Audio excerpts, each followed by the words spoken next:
Welcome, everybody. We are extremely fortunate and proud to have with us today Christopher Kraft. Actually, Christopher Kraft Jr. He told us last night that his father, Christopher Kraft, was born within about a block of Columbus Circle, and that's how he picked up the name Christopher Columbus Kraft, which was passed on to Chris Kraft Jr. I don't really need to say very much by means of introduction, because Chris Kraft is a name that has been associated with America's space program since the very beginning. And actually, from the very beginning of his career, right after he graduated from University in Virginia, he went to work for the old NACA, the National Commission on Aeronautics. And that, of course, became eventually NASA.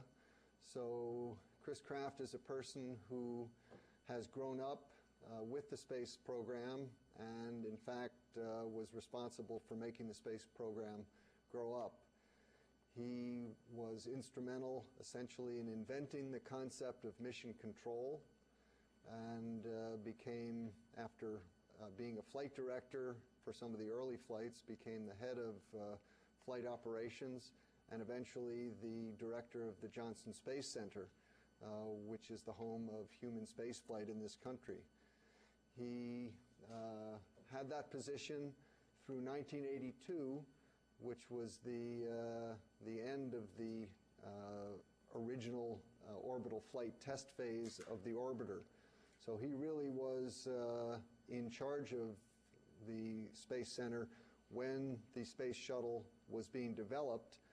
And of course, this course is a course in the systems engineering of the Space Shuttle.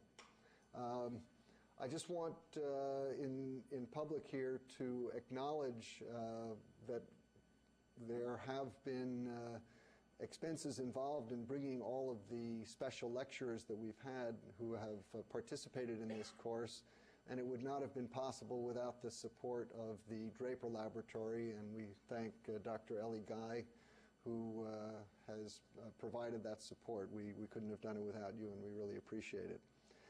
That's enough for me. We all came here to hear Chris Kraft talk about the invention and development of mission control and the systems engineering and development of the Space Shuttle. I will tell you that Chris Kraft is somebody who's not afraid to express his opinions, and we're looking forward to hearing them. Chris.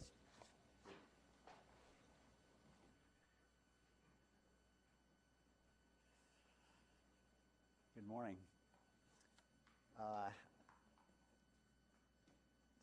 It's not hard, but sometimes difficult to return to MIT, where I have a lot of friends who came this morning. They sort of overwhelmed me then, and I'm sure they would overwhelm me now if we got into some deep technical subject about which I knew very little at the time. And I'll say a little bit more about that. What I did want to say, though, that the people that preceded me in lecturing to you, you've been very fortunate, because they indeed are the stars of the Space Shuttle. They did a fantastic job, and I hope you got that sense from them as they spoke to you. They are the best. And if I were going to say two things about management that I have learned in my lifetime, the first would be you're absolutely no better than the people around you.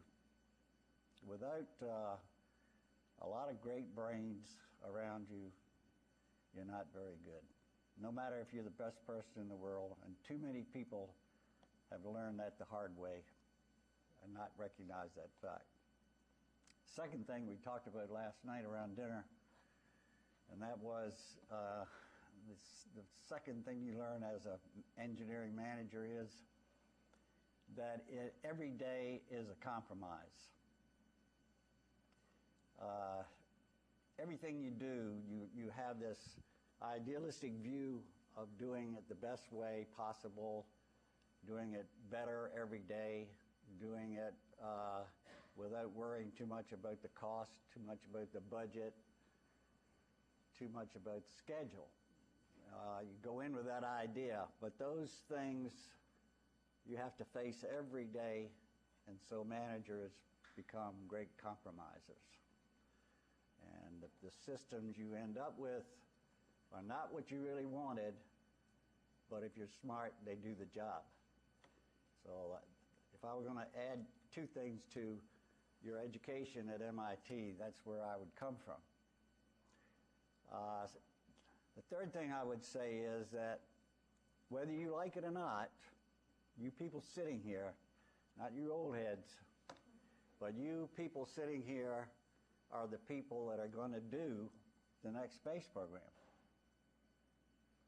You are the ones that are going to take us back to the moon, if and when we get there. It's going to be up to you to do the job. In 1968, the average age of my organization, and I think I was 44, was 26. So we had an awful lot of young people who did the job and did it extremely well. The guy sitting there on Apollo 11 screaming into his headset that it would still go, I think was 25 years old at the time, and he was a veteran. And if he hadn't been a veteran, he sure in hell was a few minutes after he kept yelling into that microphone that it was go. And I hope you've seen that on television. If you haven't, it's a really great moment in Apollo. Let me start from the beginning. In Project Mercury, we started with a space task group of 35 people, 8 of which were secretaries. And those of us that came out of the NACA, the National Advisory Committee for Aeronautics, we were smart guys. We were very capable people, but we didn't know a damn thing about how to fly in space, believe me. If you had asked us at the time, how do you get fluid out of a tank at 0 G? I don't believe you'd gotten the right answer from more than 2 guys. Maybe Max Faget would have said, well, you got to put a bladder in there and put pressure behind it and squeeze the stuff out because it's going to be floating. You don't know where it is in a tank. And secondly, how much have you got left in a tank? Kind of an interesting project if you don't know what 0 G is all about. So when we started in Project Mercury, we didn't know much about systems designs for space. We certainly had high questions about man's capability to perform a task in space. And I'd say 98 to 99% of the medical community in the United States thought that the astronaut, when he got there, would be a blithering idiot. That he would probably swallow his tongue, that he couldn't see because his eyeballs were bulging out, or that because of the worry he was going through, he would have a 24-hour ulcer sitting on the pad, and they would suddenly have to be at his side, the medical community thought. So that's where we were coming from. And so we decided we're going to put man in space. And thank you very much. It was a daunting task, but one which most of us realized from the get-go that we were in the middle of probably man's greatest adventure. Believe me, we did know that. I felt it, and I think everybody felt it. It was sort of euphoria. And we were in what you might call engineering euphoria, like Ed White was on Gemini 4. He was certain when he was outside the spacecraft. I'm absolutely certain he was euphoric. The press said he must have been euphoric, and I said, oh no, he was worried about doing the right things and doing all the right things at the right time. He was euphoric. Again, and if you don't recall, but they said something finally at the end of that and said, well, what does the flight director have to say? And I said, get him back in the spacecraft. As loud as I could say. I think it's one of the few times I've ever spoken on the air to ground.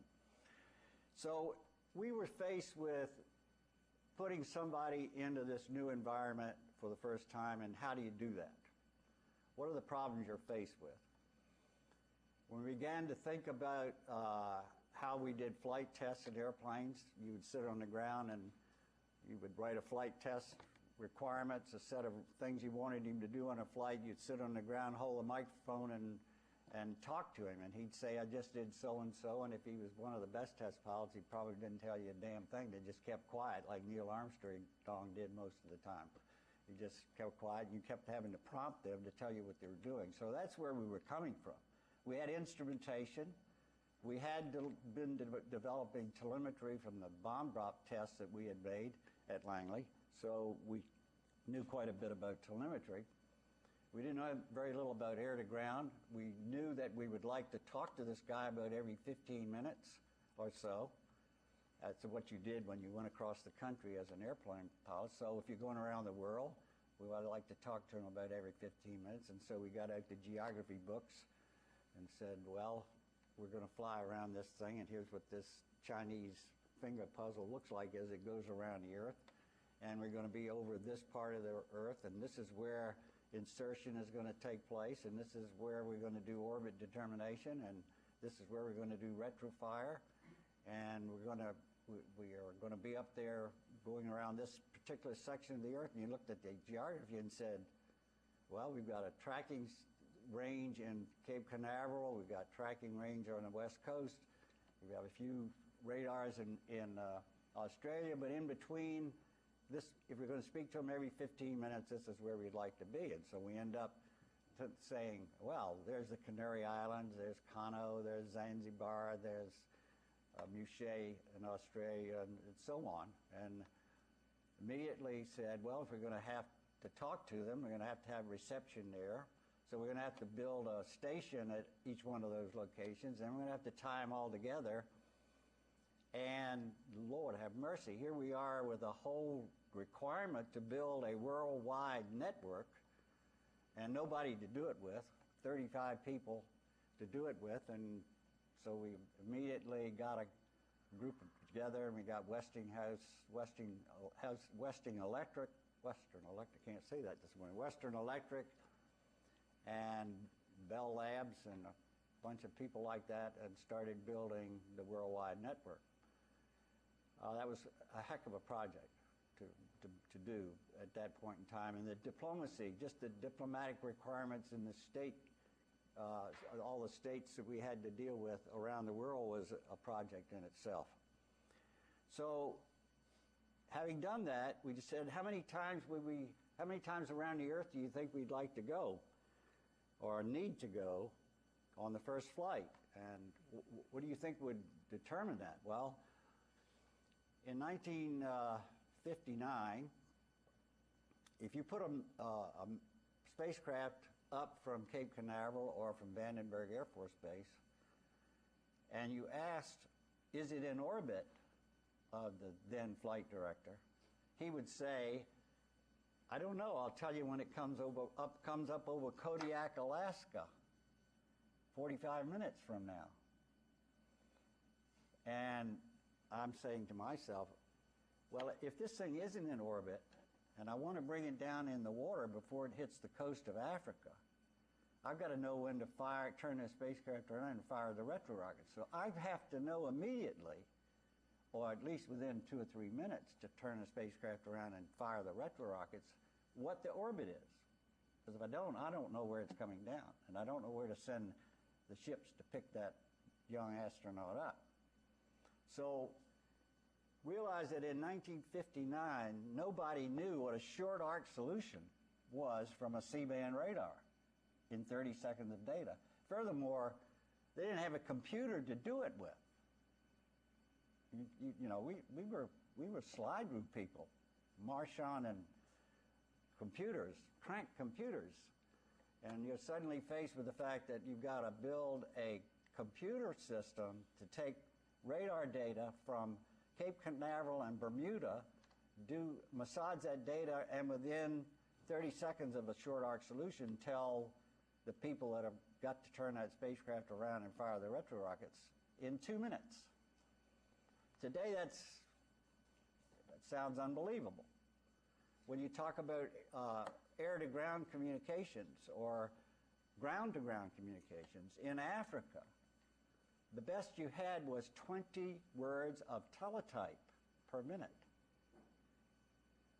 Now, so if you're going to know what's going on in the spacecraft or what the astronaut said as he flew over Kano, Nigeria, you were going to get it back in 20 words of teletype.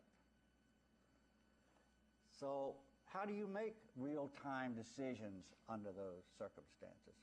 What is a real-time decision? Where are you going to make a decision? Do you need some central facility which invented mission control? And suddenly then, if we're going to do this job and we're going to have people looking at this data, we've got to train a group of people to go to all these locations around the world.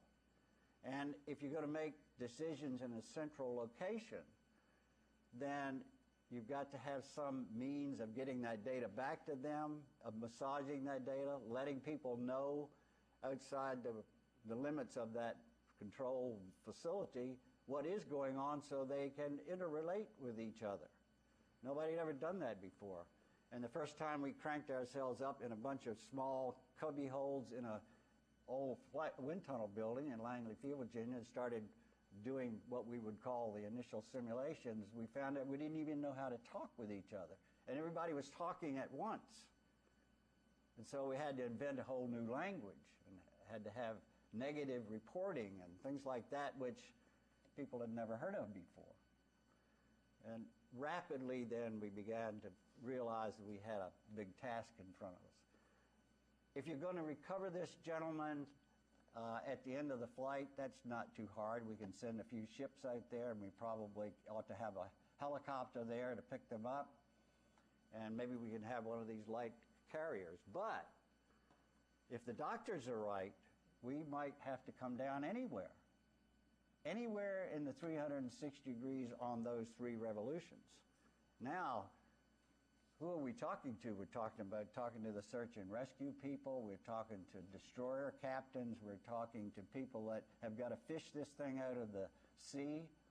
And how do they do that? And how do they not get burned with the fuel that might be running out of the spacecraft? And suddenly we have to train probably 10,000 people in how to recover this machine. Or how do you, if the spacecraft is sitting in the water, we've got to train several hundred frogmen how to jump out of an airplane with tools to get to the astronaut.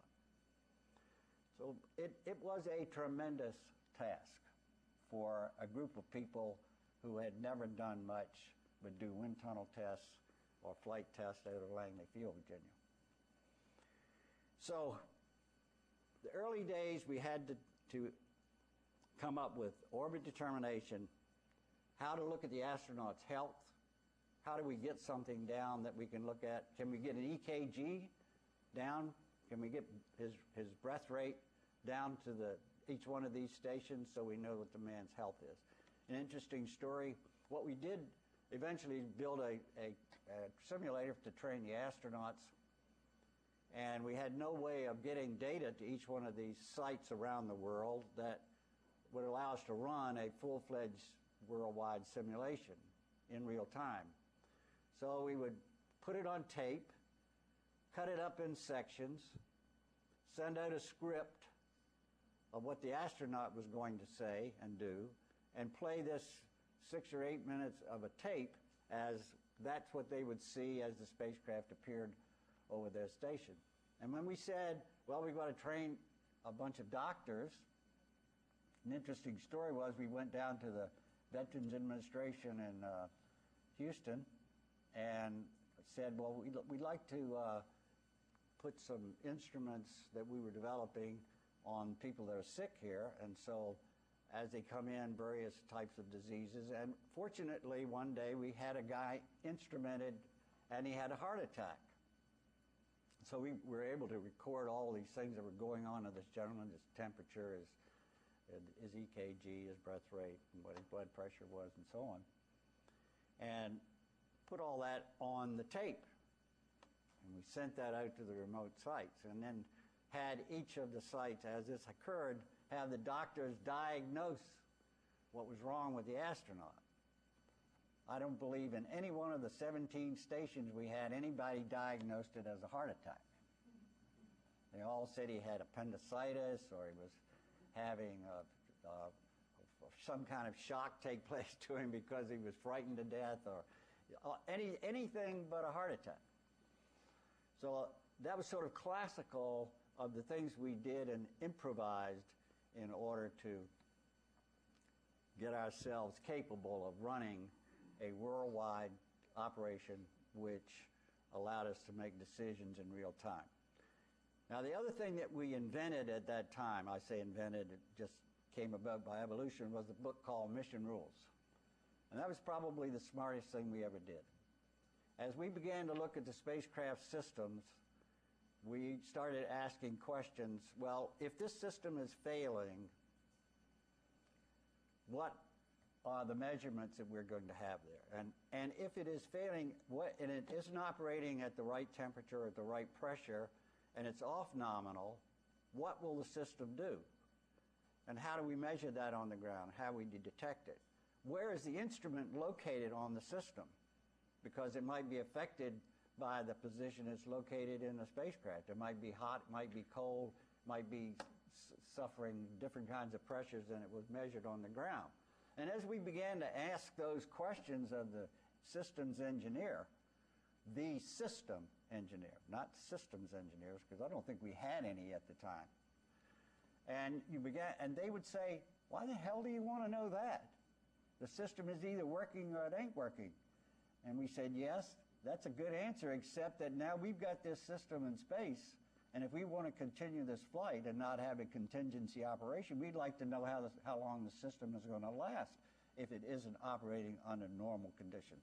So that prompted us then to start thinking about how the system failed and what we were going to do about it. If the thermal system that kept the astronaut from getting hot or getting too cold wasn't functioning properly, what could we do about it? How long could he stand being at a temperature of 85 degrees inside his spacesuit? And then that said, well, if it stays there and we can only go X number of minutes, what are we going to do about it? What is the rule of the game that says we should re-enter or not re-enter or go to the next primary recovery area, etc.? And it allowed us then to write down for every system and the man what we would do under certain circumstances. Call those a set of mission rules. And that prompted us to develop a bunch of malfunction criteria. What malfunction procedures are you going to go through? And then that prompted us to ask the contractor and the manufacturer of the systems. And that developed a whole new set of schematics that they hadn't been used to. Cost us a lot of money to do that. They didn't want to do it. They didn't know why we wanted to do it. But as they began to see the mission rules, and we got those out in front of them and said, we're going to do this with your spacecraft and your system, then they began to realize they better start thinking about those things. And that's what brought, in my mind, a group of people together in systems engineering, because you began to find out how the systems reacted with each other. And that was a question that most engineers didn't think about. If the thermal control system is not functioning properly, what does it do to the reaction control system? Or, as we had on one of our first orbital flights, the seats on the small thrusters that we're using for attitude control were not seating properly.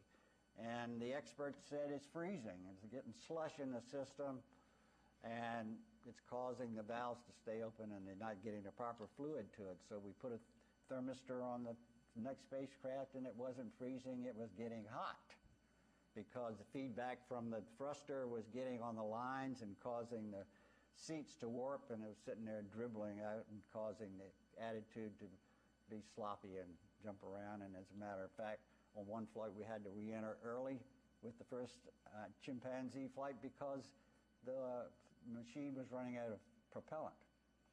So it began to have everybody start thinking about, how does my system fit with everybody else's system? How does that fit with the game plan that we're trying to come up with? And at the same time, the organization then was able to look at all of these things that we said we were going to do, and became a heck of a management tool.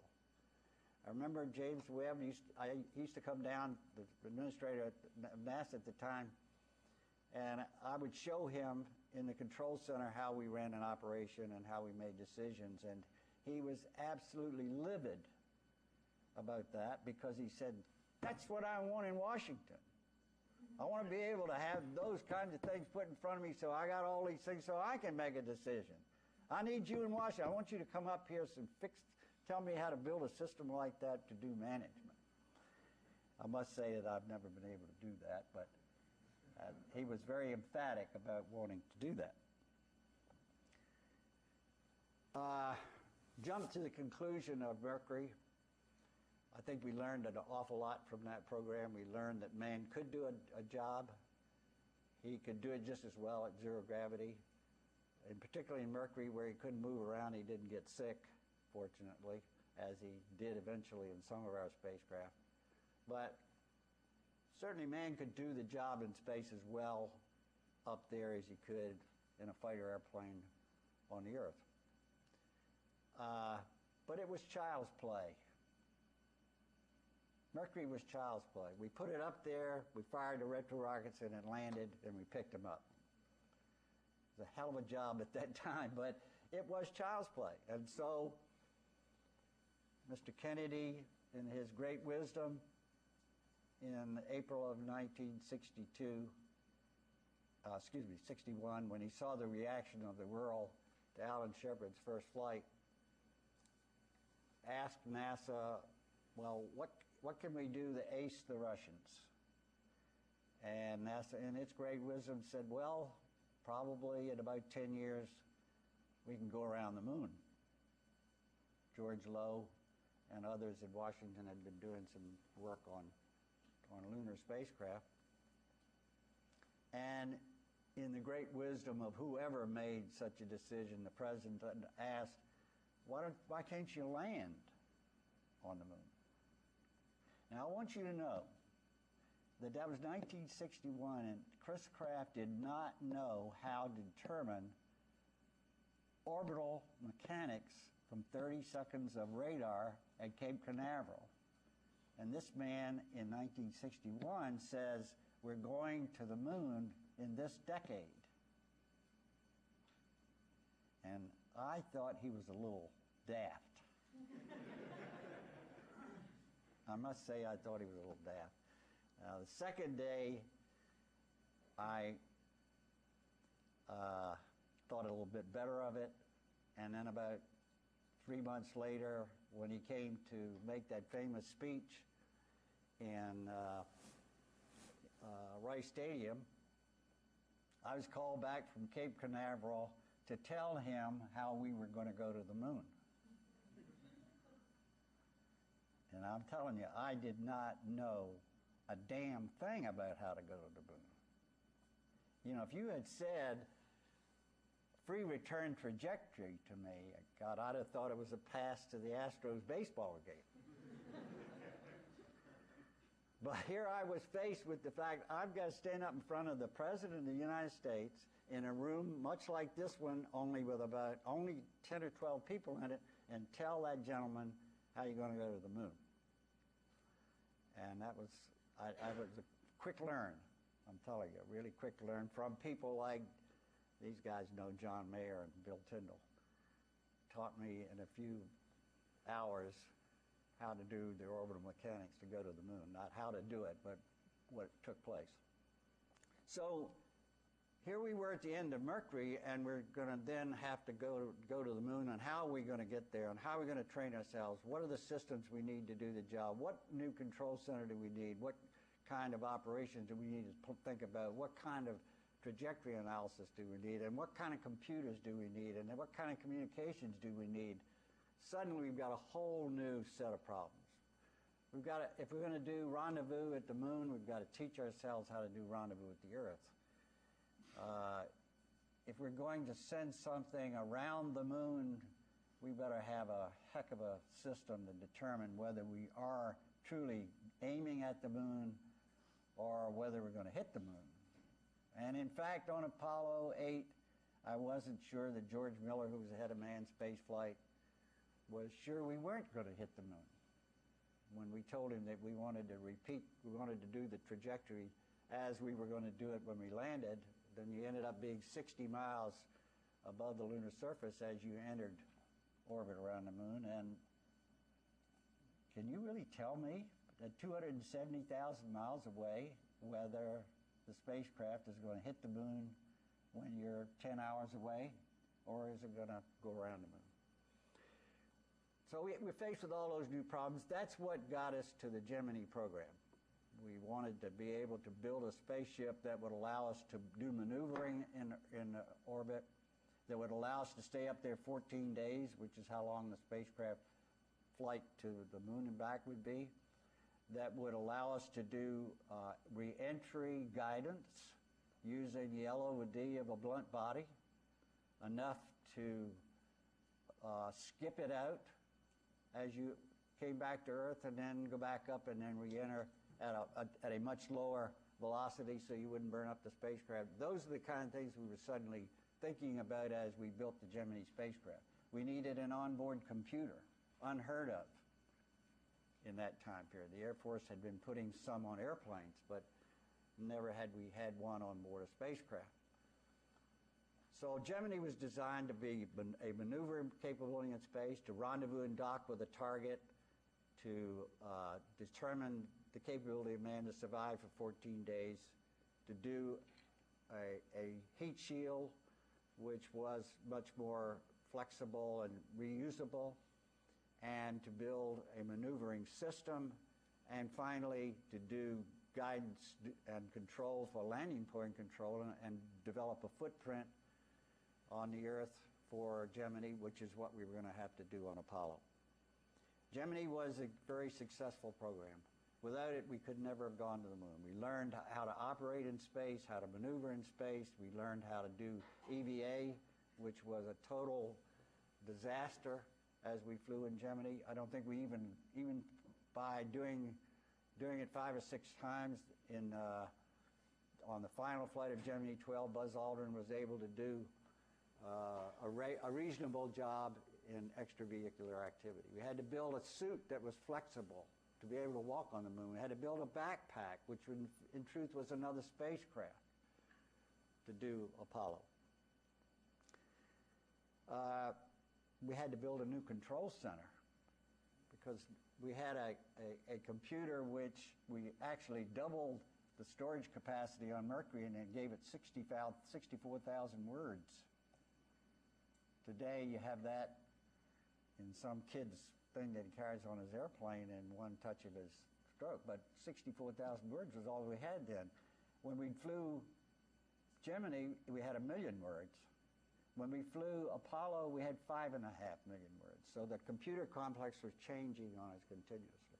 When we did Mercury, we used a grease pencil to write down the numbers as they came back from Kano, Nigeria, in 20 words of teletype. We had to build a new display system, and a digital display system with a computer. And the first digital display system was not graphics at all. What we did was build a slide that was the background for the display that you wanted. We had a set of 4.5-inch lantern slides, a bank of 100 for each station in the control center, and then the computer filled in the numbers. Now that's in 1964, 65, 66. It wasn't until we got to the latter stages of Apollo that we had computer graphics. I don't know whether you can realize that or not. That's, computer graphics today is, golly, you have football games on computer graphics. But then we didn't have it, so we had to redesign a control center and continuously redesign a control center. We had to have a computer-controlled communication system. All of those things were built. We had to utilize and build in NASA the first communications satellite, from which came the revolution in the world, in my opinion. I want to get to. I could go through Apollo and things like trans-lunar trajectories and free return trajectories and what might happen if you were off by a few feet per second or a few tenths of a degree when you fired your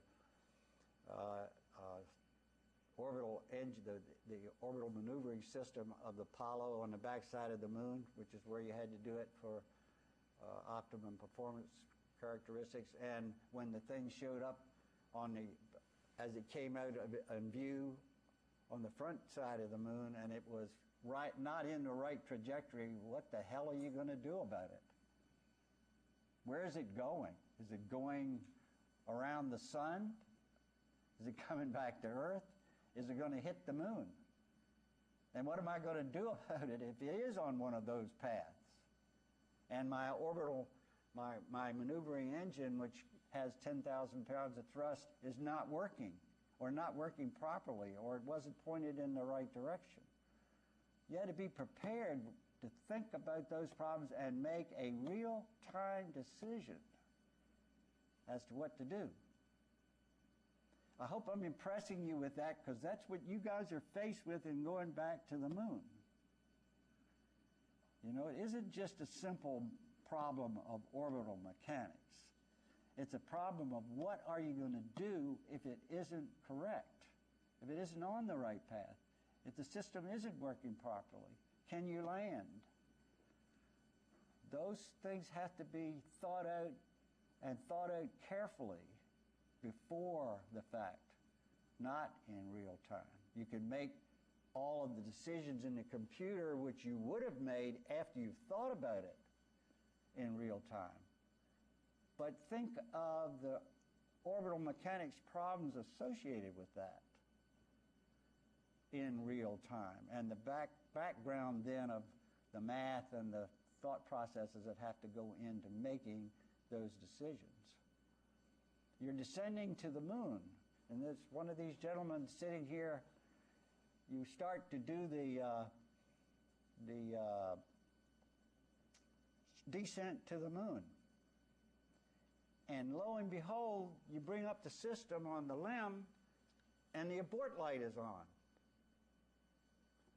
And what the hell does that mean? Well, it means if you start the engine right now, it's going to start doing a rendezvous back with the command module. It's not going to land on the lunar surface. And I've got a computer program that's hardwired to do that job with. I don't have the capability of reprogramming it like you have by just sending up a whole new set of software. How am I going to figure that damn thing out? I've got 1,000 words of pad in this computer. Is it possible in real time to obviate that abort signal and still land on the moon? And this gentleman sitting over here figured that out.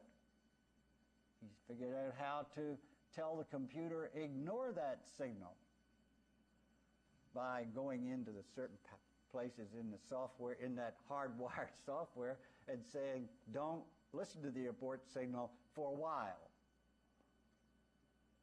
Don't listen to it. But if I need to listen to it on the way down, then listen to it.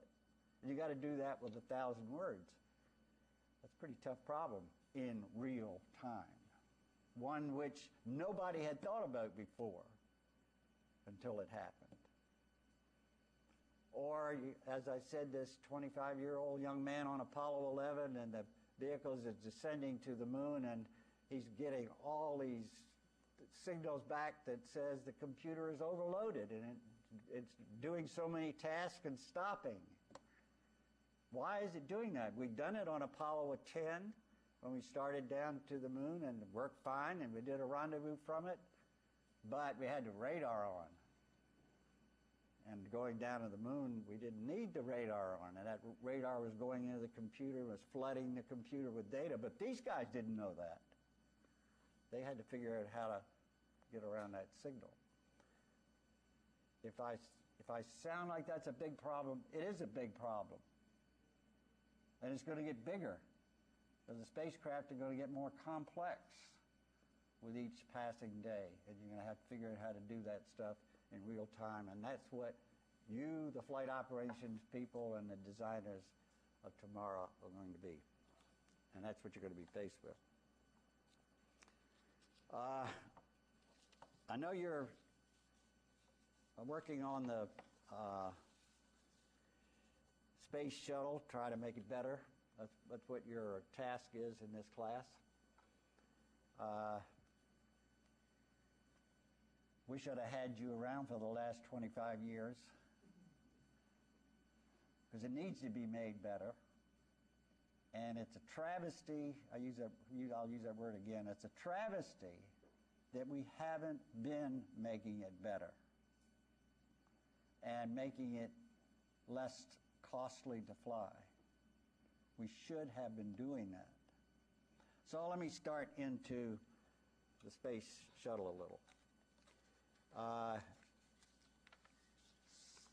One of the questions that Jeff asked me that these people will be interested in hearing is, how did you decide to do it manned as opposed to unmanned on the first flight?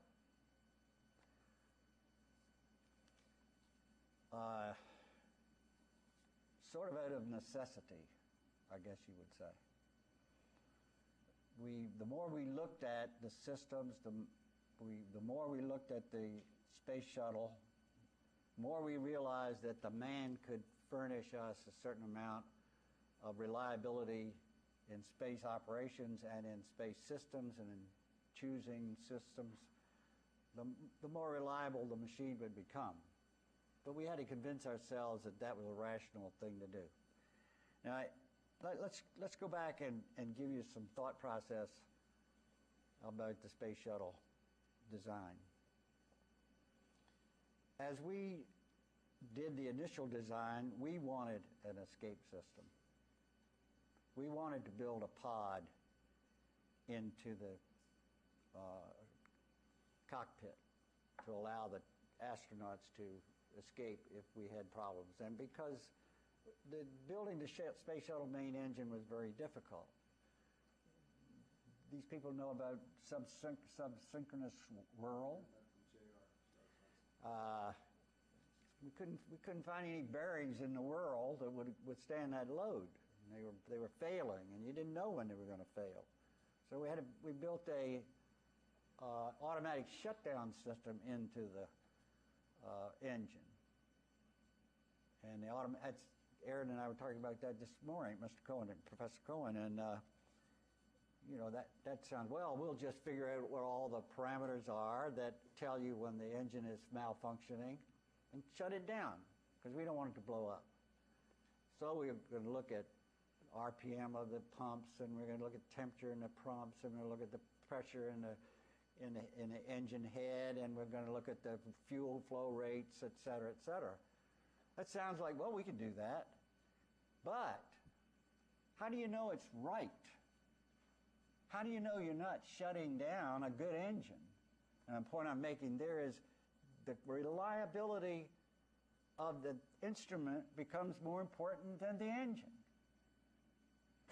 Think about that. So you can say, well, I'll have an automatic shutdown, I'll have the automatic abort, get the astronaut away, but something's got to make that decision. Nobody on the ground can do it fast enough if the engine's going to blow up. Astronaut can't do it. His reaction time is about 1.5 seconds, no matter how much data you give him or how good the data is. So it's got to be automatic, and that's a tough, very difficult task for an engineer. He can make the system work, but he can't tell you very rapidly when it's going to fail. And rocket engines have a bad, nasty habit of going like that, and it's gone. And you got to figure out when that's going to happen. So designing instrumentation to do that. We then started thinking about that in application to the space shuttle. And as our experience with redundancy, reliability numbers, thinking about that, we said we want a system in the shuttle that's going to be fail operational, fail safe. That's quad redundancy. So every critical system has quad redundancy in the space shuttle. It sounds like a good idea, doesn't it? Come back to that in a minute. We said we would like to have a escape pod, but the escape pod has got to have a stability and control system. It's got to have a control system because it's going to be a spacecraft. When is it going to use the pod? Is the pod going to be used at 100 feet off the pad, 100,000 feet off the pad, 500,000 feet off the pad? And if this thing is descending from any one of those altitudes, how are you going to control it? Very rapidly, that's another spacecraft. It's probably a bigger job in building that spacecraft than building the space shuttle itself. So you can see why we didn't do it. It's too tough, too big a job. We said we'd like to have a go-around capability on this machine. It's going to have a LOD of about 4 to 5 at best, and the descent angle that you come down to land is 23 degrees. And let me tell you something. I have flown in a Gulfstream 2 on a 23-degree descent trajectory, and that is scary as hell. You're flying a brick. That machine is coming down like that, and you're hanging on your straps. So we'd like to be able to have a go-around capability. So okay, we'll put some jet engines on it. It's got to have fuel. It's got to have a tank. It's got to have lines on it. Got to have a certain amount of redundancy with it. Got to have a certain amount of power. It's got to be absorbed into the thermal protection system and come out, extend when I want to do this go around as I'm re-entering from space, so I can go once around the runway and land. It didn't take us long to figure out if we built that system, we couldn't carry a damn pound into orbit. There went our payload.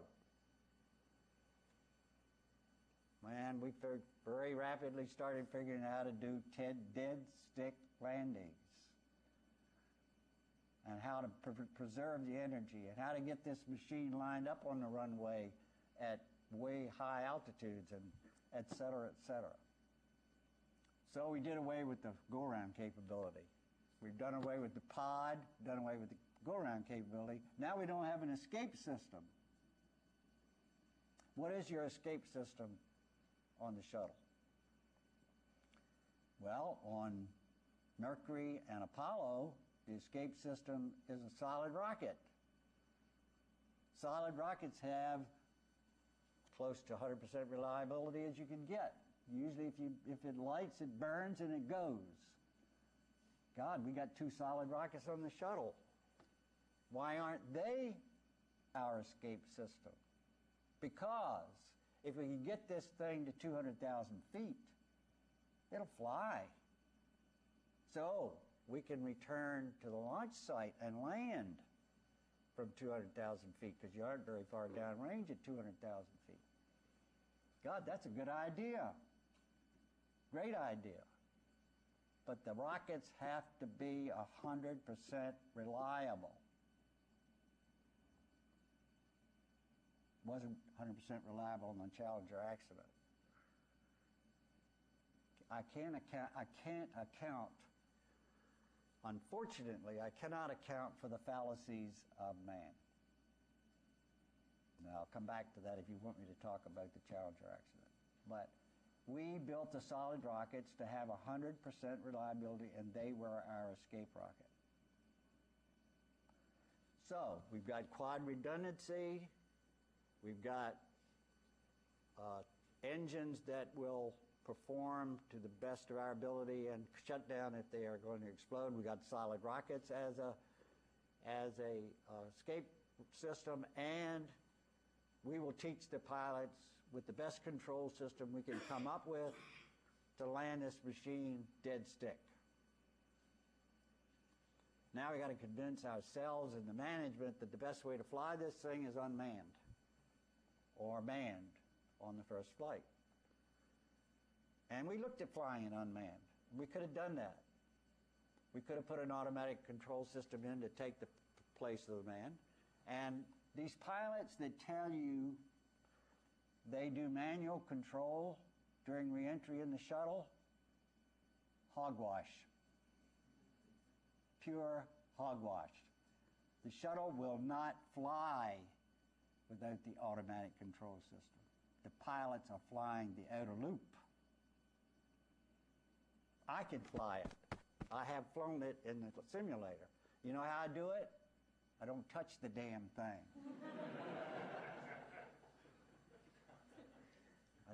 I set, you set the damn end of the runway into the computer, psst, right down. And that's the way 95% of the airliners land today, is on automatic control. And frankly, that's how the astronauts ought to do it.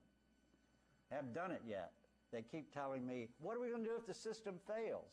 And I say to them, you're going to wind your damn clock, because that system fails, the thing is gone. It's an unstable machine. From Mach 25 to touchdown, it's an unstable machine.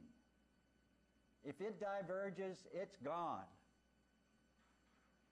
So pilots tell you they're doing manual entry on the space shuttle. I repeat that statement, hogwash. Can't be done. Now, I can teach them, however, by building a Gulfstream II into a space shuttle-like vehicle. I can put the control system that they've got in there. I can repeat that. I can make it come down. I can put reverse thrust, if you believe, on both engines in a G2. And you're descending, and you got both those damn engines back there going like that as it does its reverse thrust to match the drag of the shuttle during entry. But I can teach them pretty well how to do dead stick landings. And so I put all that together, and Mr. Cohen and Professor Cohen and myself and a few others go to Washington to convince the powers that be that we can fly this machine manned on the first flight, because it is the most reliable way to fly the machine. And we convinced them. It took a little doing, a lot of fancy talking, I guess, but that's what we decided to do, and I think it was a good decision. In retrospect, it was a lousy decision. Why? Because if we had had unmanned flying capability on the orbiter and we had the Challenger accident, we could have flown it again the next day with an unmanned control system and proved that it was okay. But we didn't have that capability. And when you get into the politics of flying men in space in this country, rational thinking does not carry the day. Political thinking carries the day, even in NASA. You'll find that out as young engineers also. That you not only have to be an engineer, you do have to be somewhat of a politician in order to sell your programs. So we convinced ourselves that it was the best thing to do at that time to fly manned on the first flight. because it's in my head and it comes out, I want to say a little bit about the problems that they face today, or the way in which they use the space shuttle today, is frankly not how we intended the machine to fly. We have quad redundancy, and the way NASA uses it makes it less reliable than if we had just had a damn single string system. Why? Because they have to have all quad redundant systems working at liftoff. So all 4 systems have to be operating at liftoff. That's hard. It's hard enough to have one operating properly. Now you have to have all 4 in all of the places where you have quad redundancy. That isn't how we intended it to work. What we intended it to do was you get to the pad and get ready to launch, one system fails, you keep right on going. If you have 2 fail, you keep right on going. That's the way we intended it to be, because we wanted it to be a reusable system with quick turnaround. 2 weeks, we want to be able to turn that machine around. And you could do that today, because, God, they've flown it 100 and some times. They know that machine. They know it well. They know how the systems perform. You could look at the telemetry when it lands and say, all three of the 4 were working, and I got a thing over here. I can fix that in 10 minutes. I'm ready to go. They put more time on the systems on the ground than they do in flight, testing the machine. Is that expensive? My God. That's the reason it costs $4 billion a year to keep all those running, standing army at Cape Canaveral. If you're going to build redundancy in the future, you guys, you're going to put redundancy in this machine, don't tell them about it.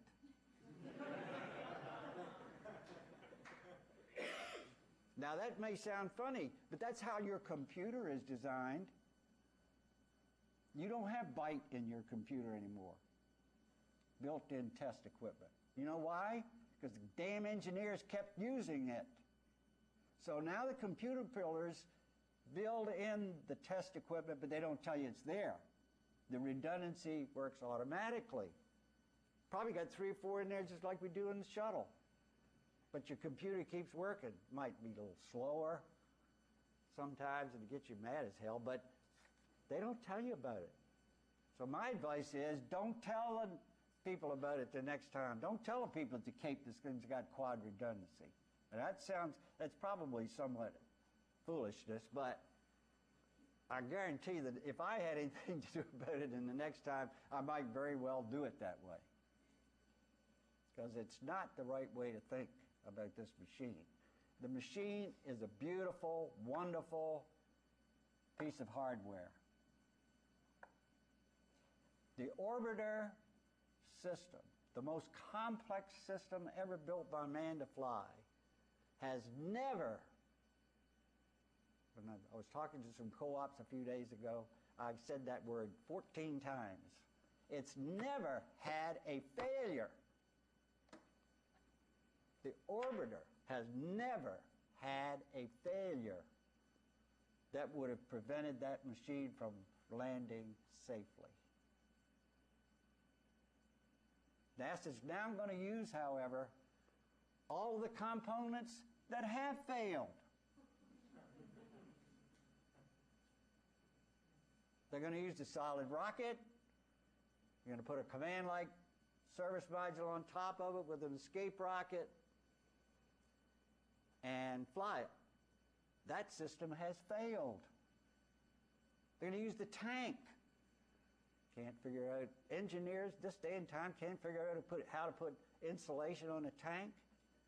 Ridiculous. Not only ridiculous, ludicrous. You mean to tell me there aren't a design engineer sitting in this room that can't tell you how to keep the foam insulation on that tank?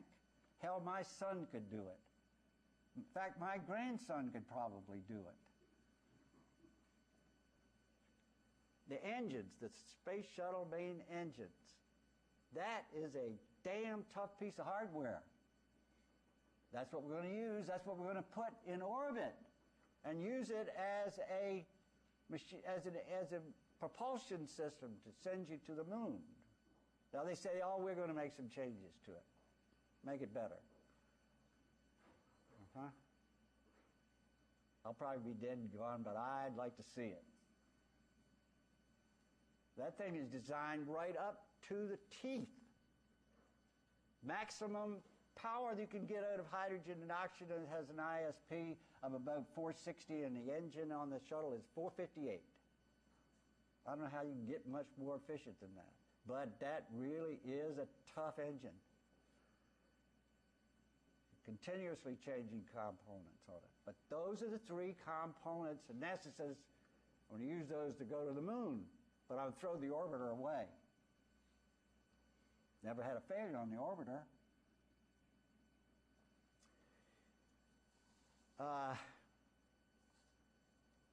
Talk a little bit about RTLS, return to launch site.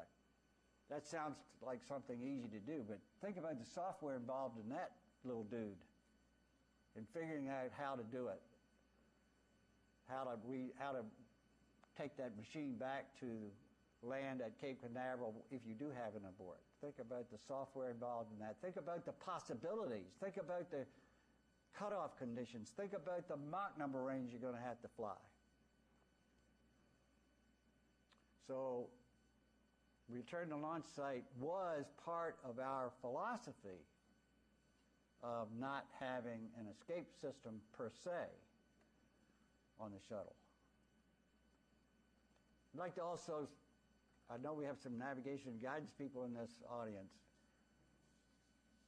How then did we decide, Jeff asked me, to fly the first time? It was tough, very difficult. We had some of the best experts in the world come review what we were doing, look at all the systems. The one thing that, there were two things really that they had the most trouble with in making sure we knew what we were doing. First with the thermal protection system.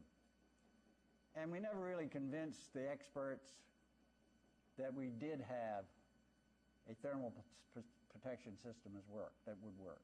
As a matter of fact, the man who invented lunar orbit rendezvous, or at least sold the day, he didn't invent it, but he sold the day in using lunar orbit rendezvous. And the chief structures engineer in the United States, that's probably a stretch, but one of them at Stanford, wrote me a co-signed letter on T-minus 1 month. After we had reviewed this system, we had done everything they asked us to do. We ran combined loads tests, we ran worst loads tests, we ran combined worst loads tests to prove to ourselves that the thermal protection system wouldn't fail. I got this letter at T-minus 1 month. It's now in my effects at Virginia Tech. As a matter of fact, Virginia Tech said, are you sure you want this letter in your files? I said, oh yes, I want that letter in my files. It's probably the most important letter you'll ever have in my files. But these two gentlemen said, we implore you not to fly the space shuttle orbiter, not to fly the orbiter, because the tiles are going to come off. They may not come off while you're at the max heating pulse, but by the time you get ready to land, NASA is going to be totally embarrassed because all the tiles are going to fall off. And we would ask you to put a steel net around this vehicle so that they won't fall off.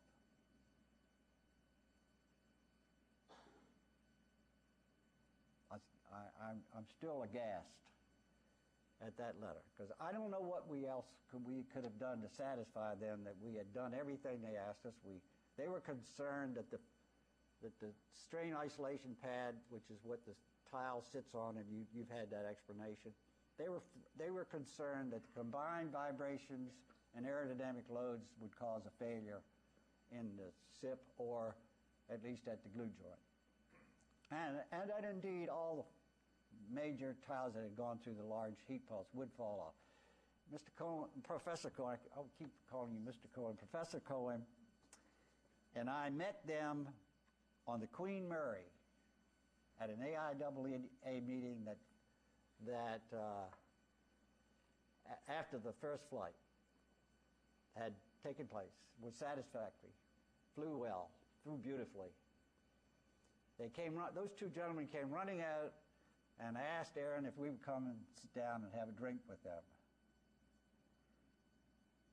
And we said, hell no, and walked away from them.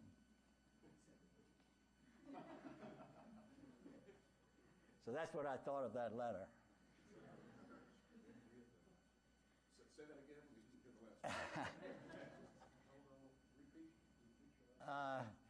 Now, the other thing I want to talk about is the control system of the shuttle.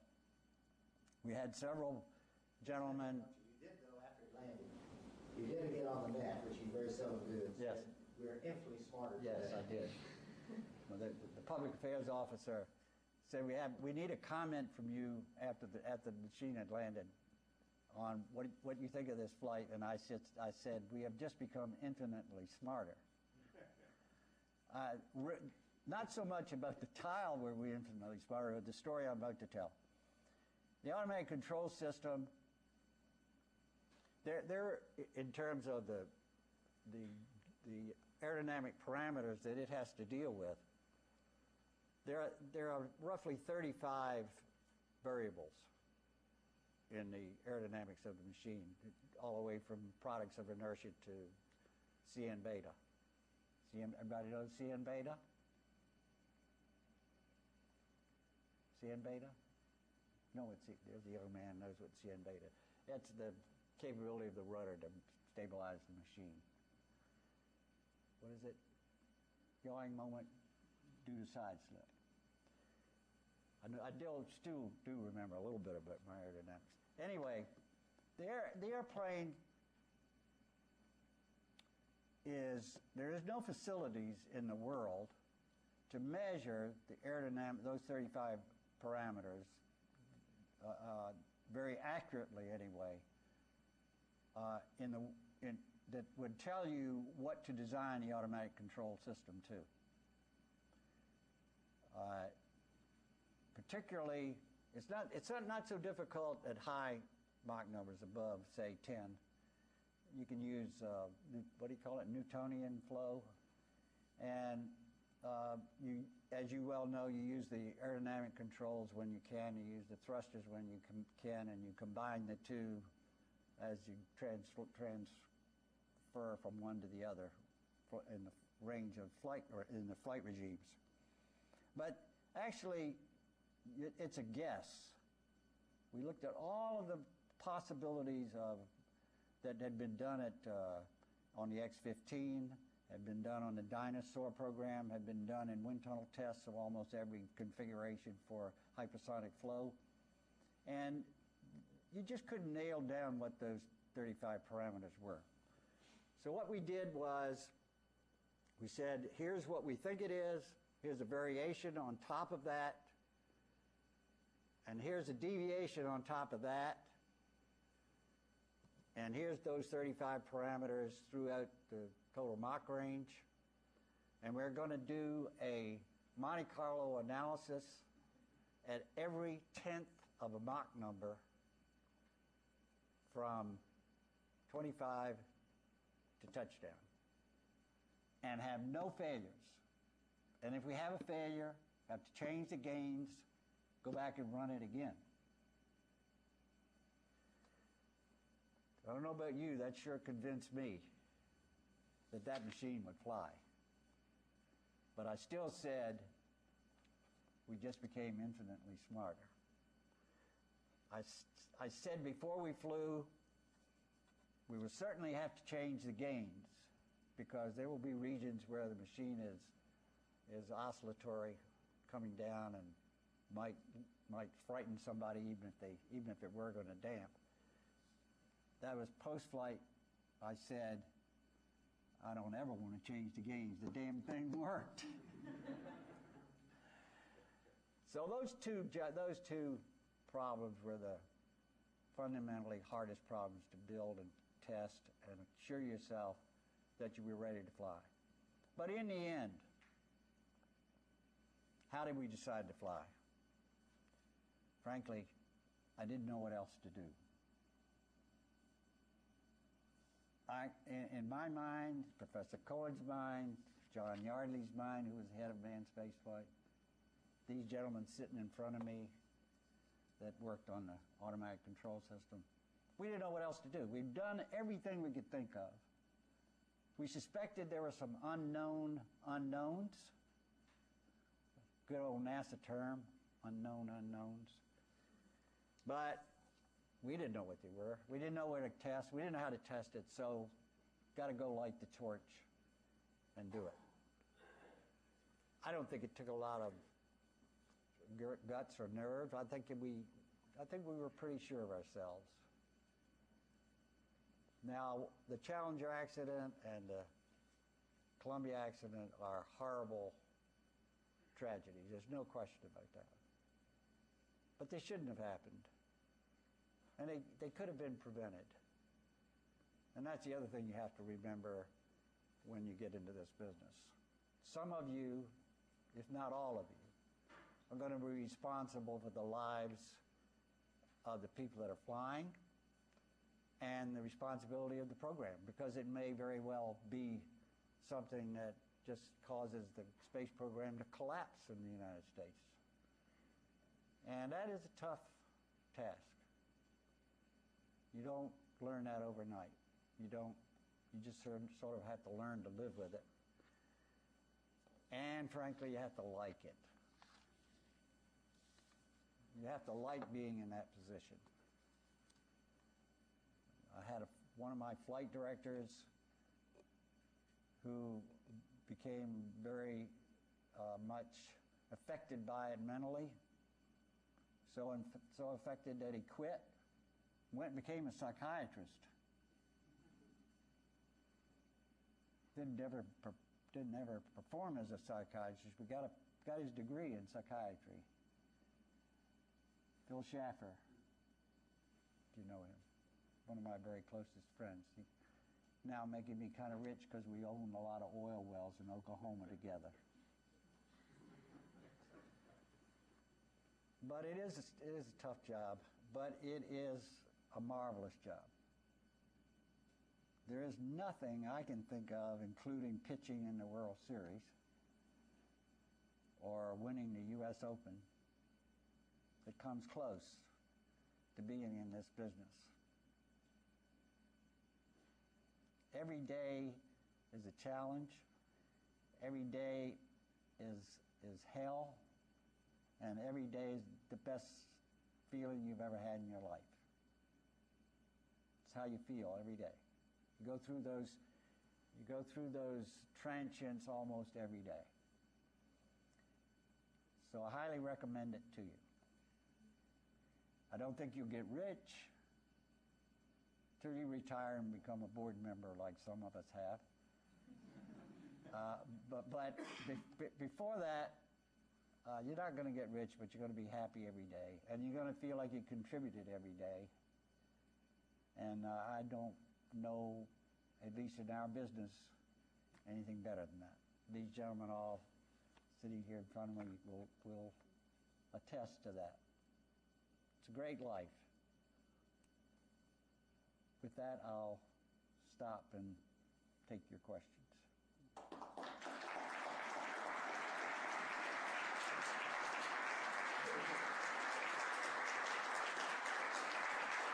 Sorry, I didn't use the read.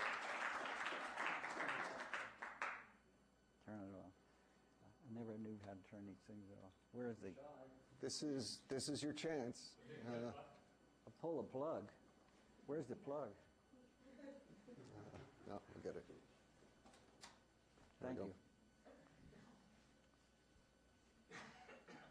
Chris, well, I'll start off. Maybe you'll, if you could think back on what Warren, can you stand up when you... What would be the systems that you would think could use most improvement on the shuttle today? If you were really, with today's technology and as you see things, what would be the system you think that would be the biggest payoff in terms of performance, margin? Well, my first answer would be political. I'd improve the thermal protection system. I don't think it has to be improved very much, but it would sure get a lot of people off our backs if we improve the thermal protection system. And there are ways of doing that today. You could take it. There are some advancements in the state-of-the-art of materials, probably in the way you attach to the tile to the machine, probably the way you proof test it. All of those things I think would be where I would go first. I'd put an electric system in, secondly, as opposed and get rid of the hydraulics, because I think that's a maintenance problem, and I think that the APUs are always going to be a problem because when you got something that's turning up at 40,000 RPM, a rotor that's about that big turning up 40,000 RPM, and that because at 40,000 RPM actually instead of being this diameter, it's now an eighth to a quarter of an inch bigger because the metal is stretching under those conditions. The valves we've had trouble with, as you well know, the material where this thing is pulsing. So I'd go to, and that's been thought, these are nothing new. There are designs, there are electric motors, there are power systems that would do it much better than than a hydraulic system. Those two systems, I think, are primary. Now, the other thing is you have to keep up with the state of the art.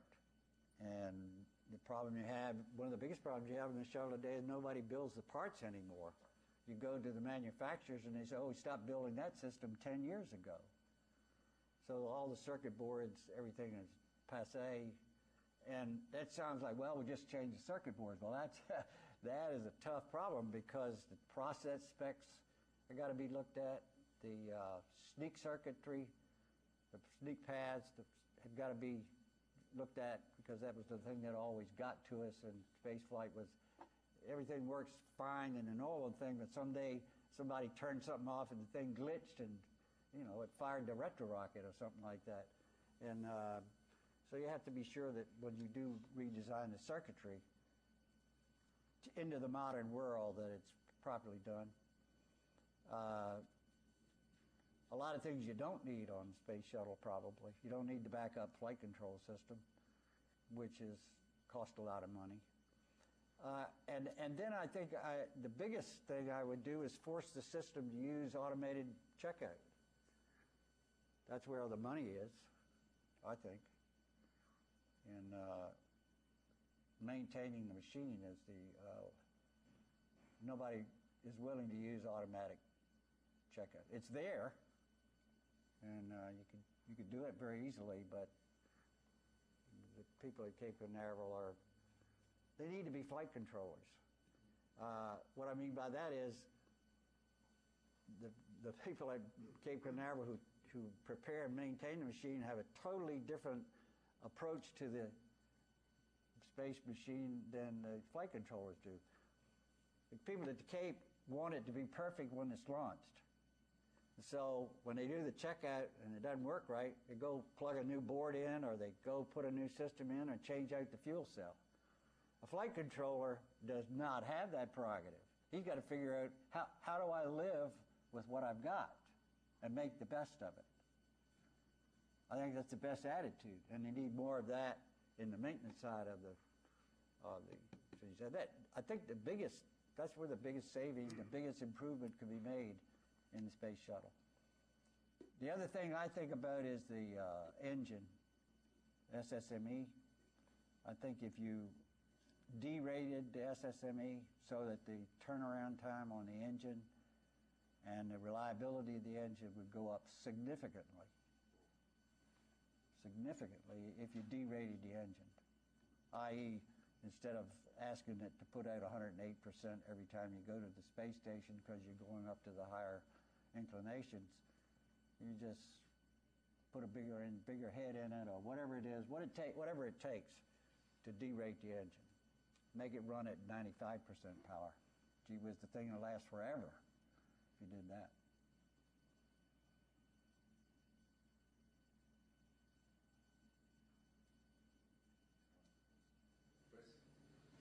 You mentioned along in your talk about going back to the moon, and I was going to ask you a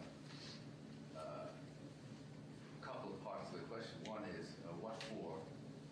Two, is it to go to the moon or is it a stepping stone to do something else? And then perhaps you could comment on what your prediction is for the space program in the U.S. in the future. You're going to get rated on.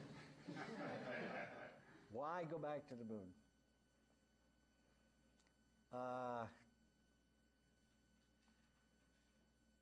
Well, I think that there are enough resources on the moon to make it economically viable, number one. Number two, I think you could develop enough electrical power on the moon to provide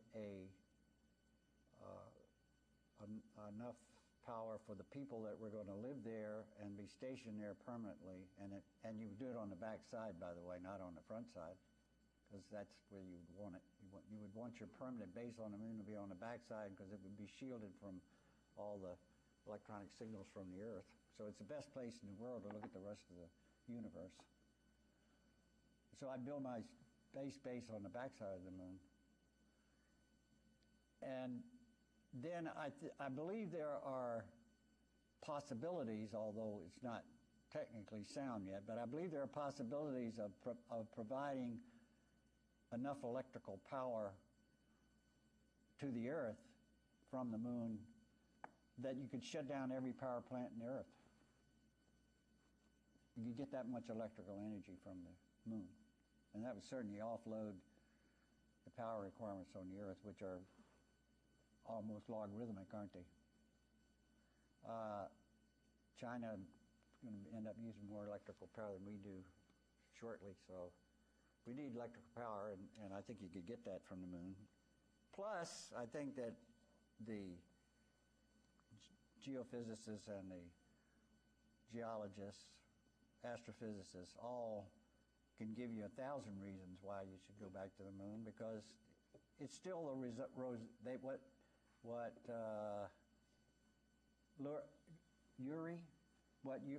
what Professor Urey said, it is the Rosetta Stone of the universe. There's more to be known from the moon about the Earth than you can ever get out of the Earth. So it's still very useful to go back there from a scientific point of view, plus the engineering and economics of it. I think it's, I didn't say it, but I think, because I wasn't sure you wanted to have such a discussion, but I will. I think it's a travesty that we aren't doing it with the space shuttle and the space station to go back to the moon or to go to Mars. Why do I think that? Because if you go to, in either case, I don't understand why you want to build an Earth-entering vehicle to go to the moon. What you want is an interplanetary spacecraft. Why does it have to have a heat shield? Why does it have to have parachutes? Why does it have, or some kind of landing capability? Why not just go to and from Earth orbit?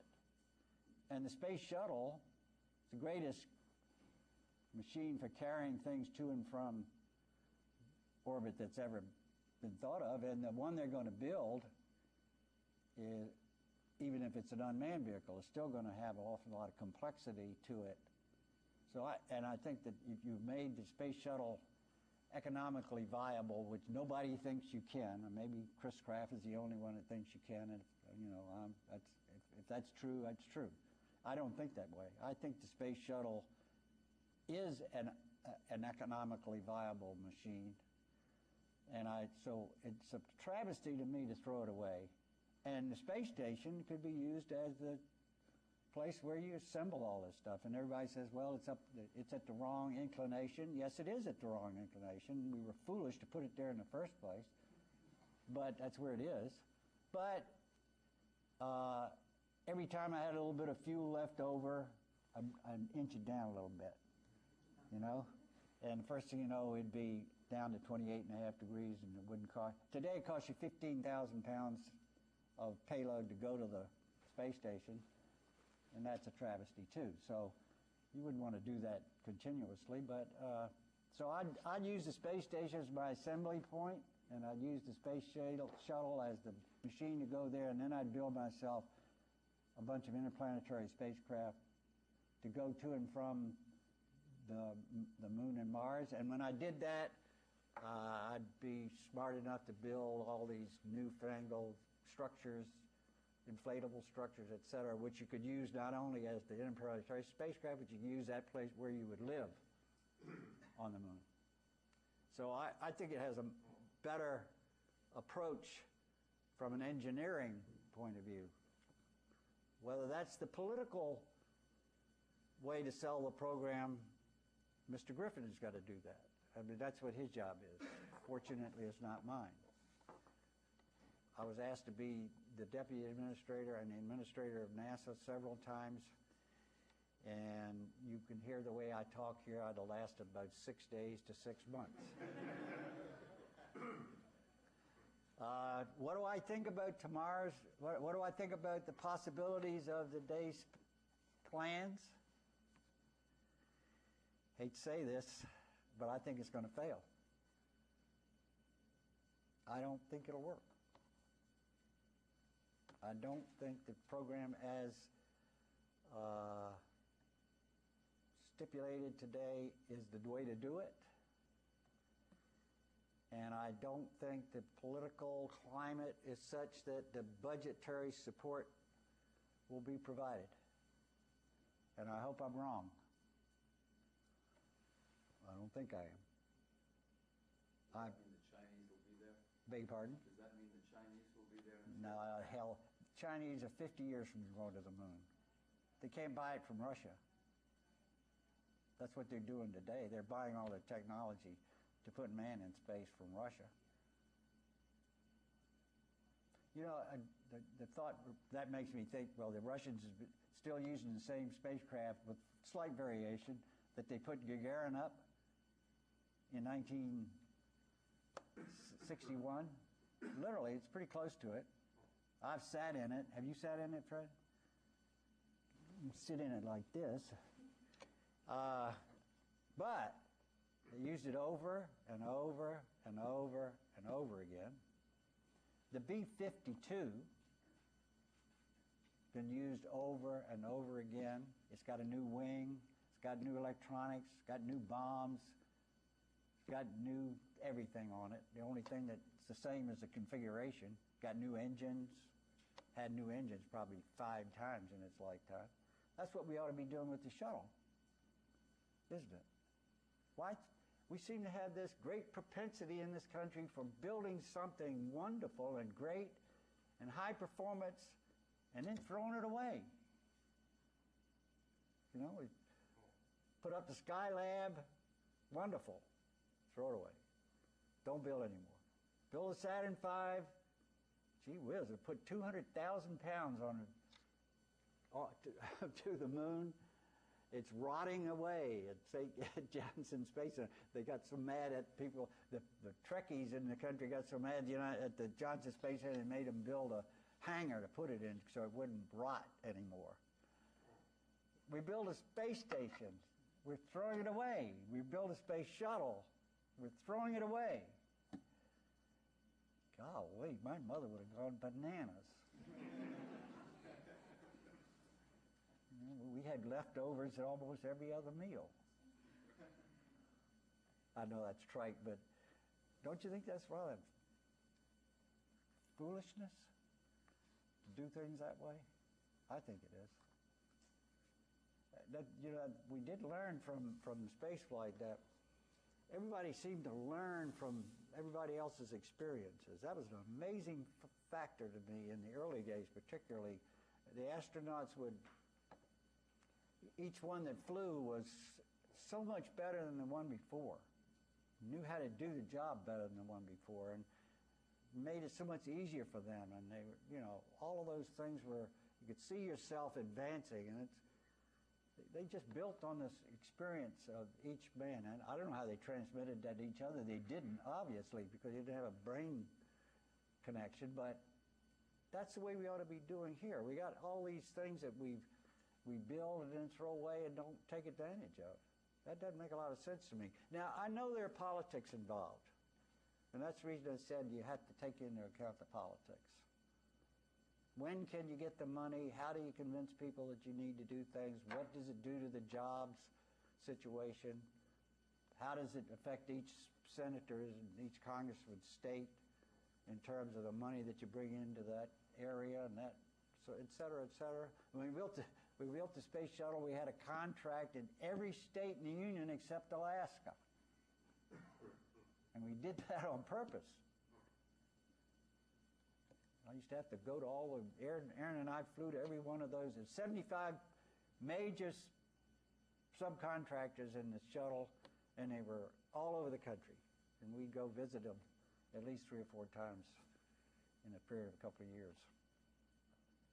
So the politics has to be there. We were lucky in Apollo. I call it the conjunction of the stars and the conjunction of the politics.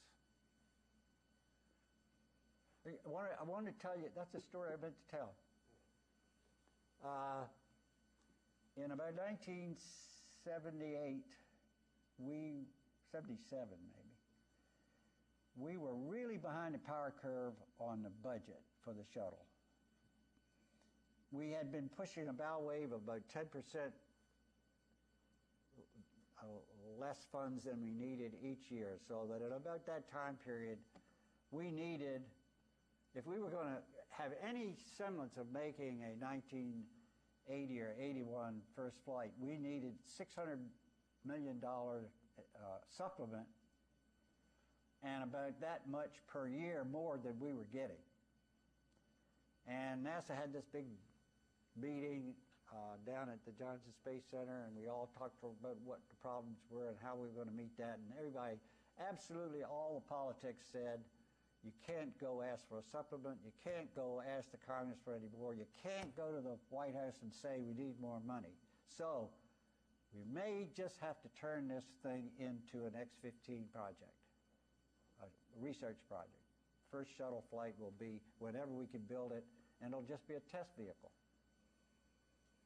So we were all very downhearted about that. Mr. Frosch, who was then the administrator, Dr. Frosch, who was then the administrator, went up to the White House about 3 days later, and Carter, who was the president, called him in. And he said, I want to tell you how wonderful that space shuttle is. And Frosch, he said, I could feel myself tighten up. And he said, I just had this meeting with the Russians at the SALT talks, whatever SALT meant. And I was pointing out to them that we were building this marvelous new space machine, and we were going to be able to do all kinds of things with it. We're going to be able to fly over Russia, we're going to look at the world.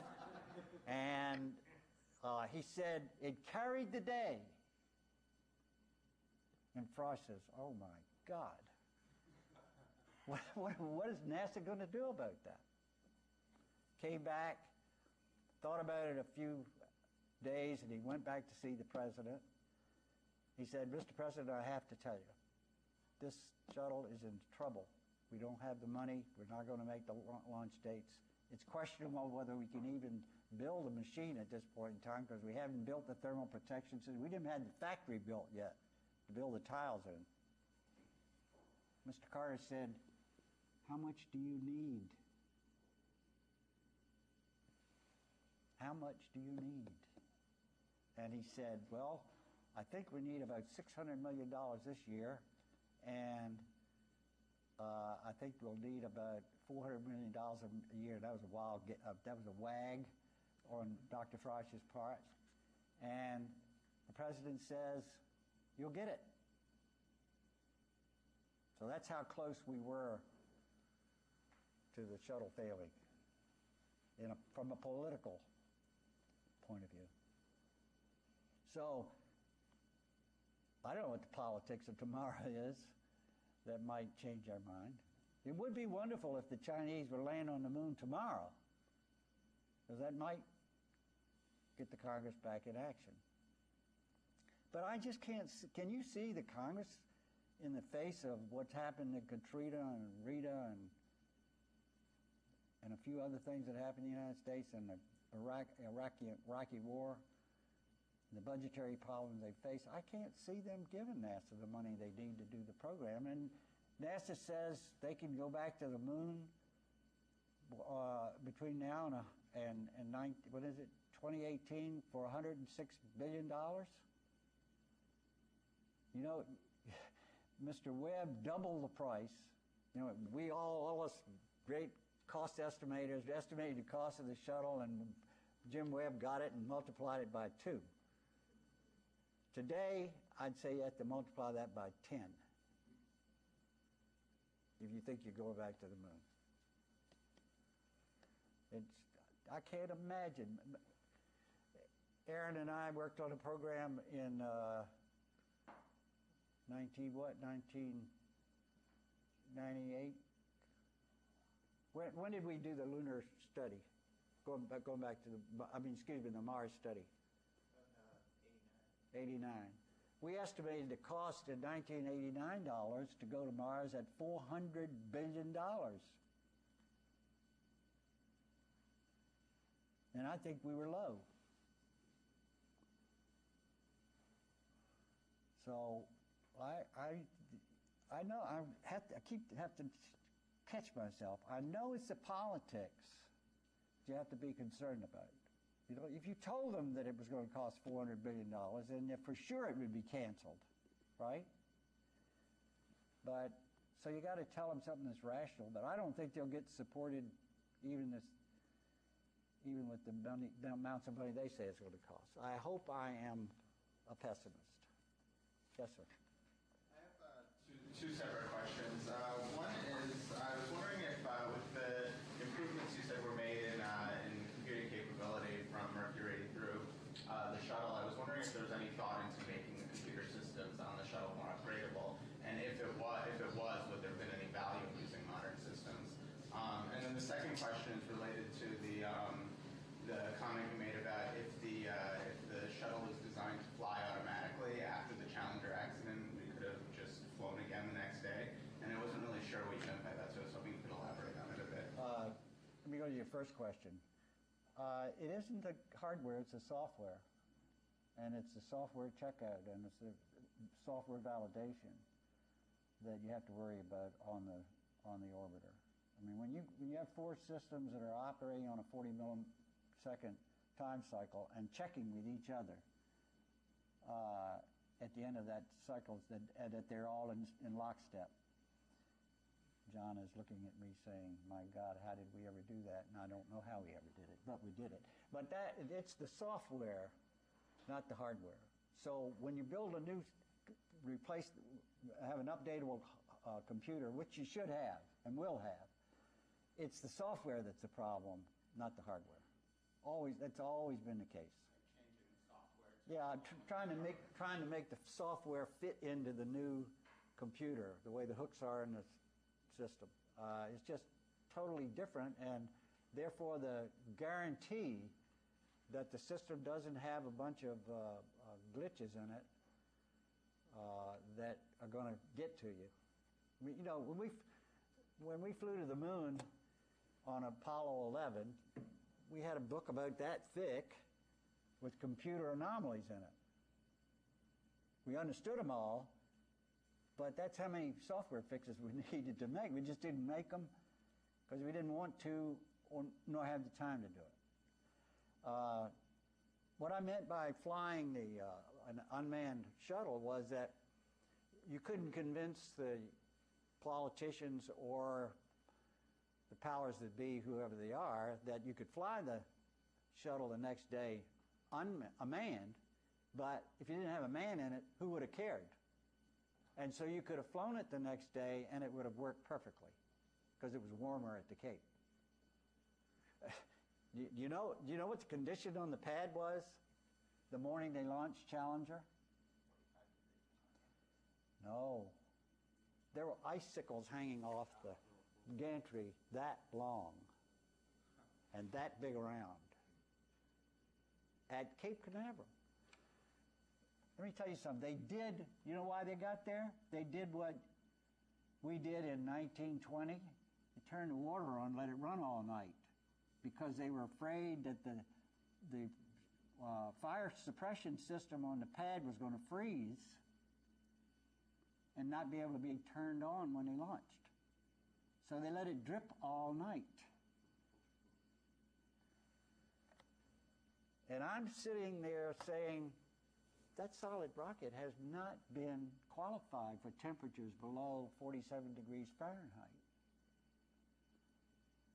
And they're convincing themselves that the core temperature of the solids is much higher than that because it's been sitting in the sun for the last 2 months and the temperature is so-and-so.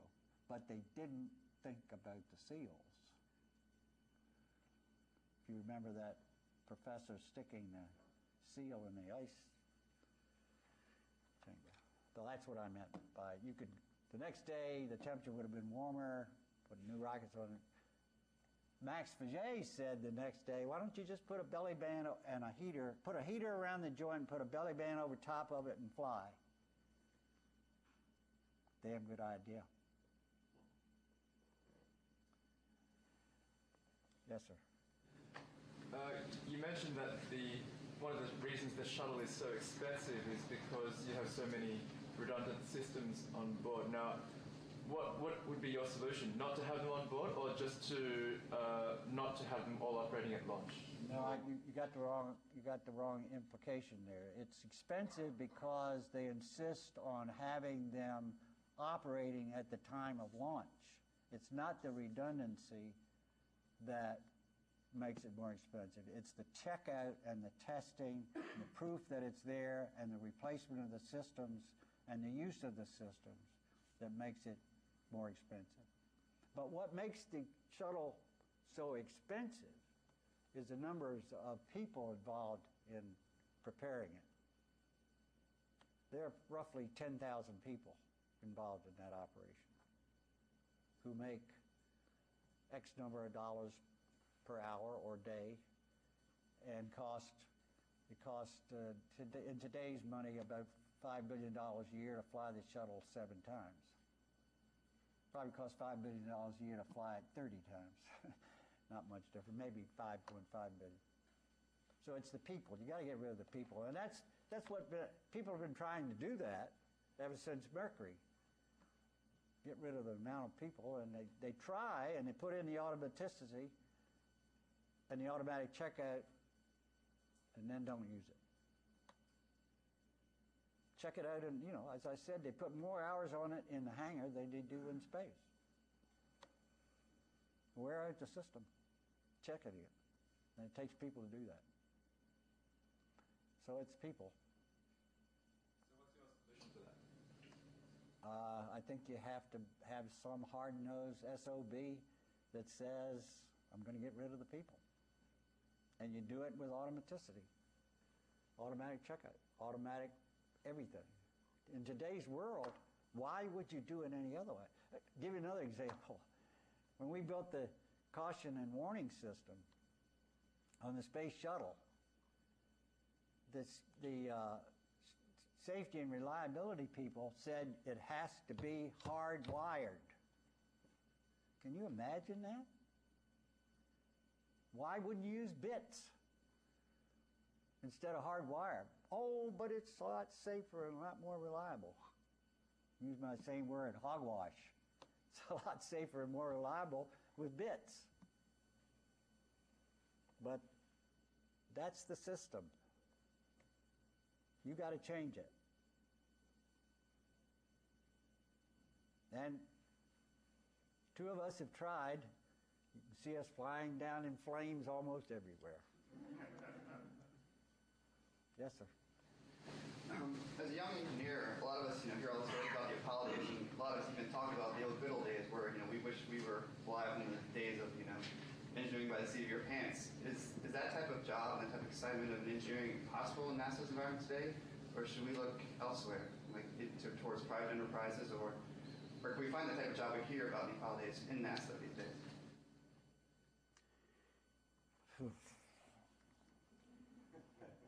I have to be careful how I answer that. I want you in NASA.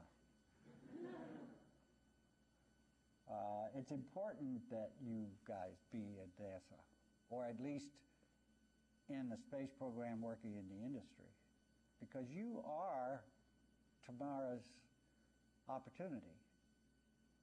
You don't want to, just because you hear Chris Kraft say things, that doesn't mean a damn thing tomorrow. You have to do it yourself, and you have to want to do it yourself. And you have to bring the ideas to the program. And you have to be willing to do that. And it's a willingness to take on the things that must be taken on in order to get the job done. So, your question about seat of the pants, et cetera. Sure, we did a lot of things when we first started by seat of the pants because we didn't know any other way to do it. We did it by feel. We did it by past experience. Most of us had been in the a lot of us had been in the flight test world, airplane flight test world. So we did it by having seen the past, doing things the right way. That was our seat of the pants. So our seat of the pants wasn't just a scarf around our neck, so to speak. It was an educated seat of the pants. And that's what you have to provide. In the end, it will take a lot of the seat of the pants.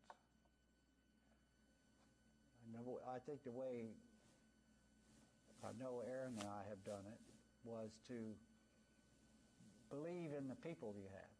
You have to learn how to find out who the guys that know what they're talking about and trust them.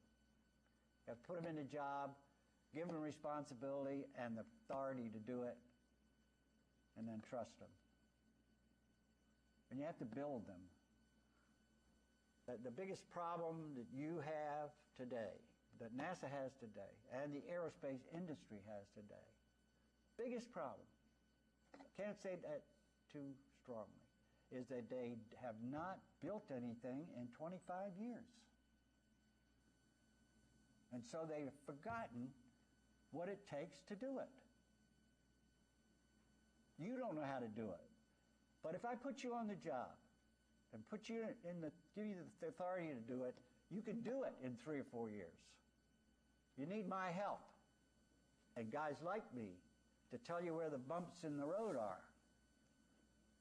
But you're going to do it a hell of a lot better than I did it, given the opportunity to do it. Does that answer your question? I guess my question is that opportunity there. I think it is. You might have to help it. You have to vote. I say that only. I was hoping, when in the 60s, I was hoping that all these space cadets, all these Trekkies, all those guys would now be in the Congress. and that they would vote for the space program. Boy, was I ever dead wrong. There aren't enough Grateful Dead fans around.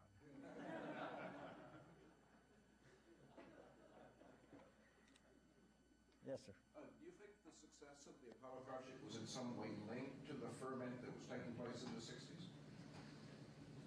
Oh, absolutely. I think that, Lord, we had an enthusiasm at the time that is probably unparalleled in engineering circles. Now, we had the Manhattan Project to build a nuclear bomb. Draper had the project to build a Polaris submarine. But it was cloistered, what's that word? Yeah, and it wasn't seen as we brought it to the fore. It wasn't a national program. It wasn't national priority. It wasn't national pride. Nobody knew about it. Everybody knew about Apollo. I was damn proud to walk into any room where I ever went to say I worked on Apollo. God, that reminds me of a horrible, to make my point, reminds me of a horrible cartoon. I was in Austin, Texas following the Challenger accident. And here I am, one of the proudest people to ever be in NASA. The cartoon in the paper when I got up that morning was the following. Showed these kids playing with what's the circle thing? Frisbee. Two kids playing with a Frisbee. First one, he throws it over here, this guy. Second one, he throws it back. Third one, the damn thing explodes in his face. Fourth one says his father works for NASA. Boy, that brings it home to you pretty damn fast, doesn't it?